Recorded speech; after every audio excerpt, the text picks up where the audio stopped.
Hello, welcome to evening mini blog. ఈరోజు అయితే మా మమ్మీ అయితే ఇంట్లో లేదు. మా మమ్మీ ఇంట్లో లేనప్పుడు నేను మా అక్క ఏమేం పనులు చేస్తామో చూసేద్దామా? Let's come. ఫస్ట్ అయితే ఇల్లంతా కసు కొడతాం. తర్వాత సింక్లో ఉన్నాయని అంట్లయితే కడుగుతున్నాం. చూడండి సింక్లో ఎన్ని అంట్లు ఉన్నాయో.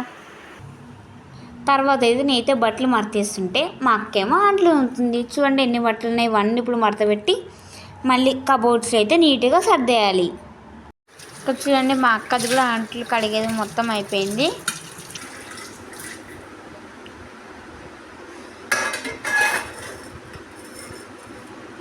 మా అక్క చూడండి ఎన్ని అంట్లు కడిగిందో. ఇప్పుడు మా పని మొత్తం అయిపోయిందని మేమిద్దరం అయితే చదువుకుంటున్నాం. That's it for this mini vlog. Please subscribe to our channel. Bye bye.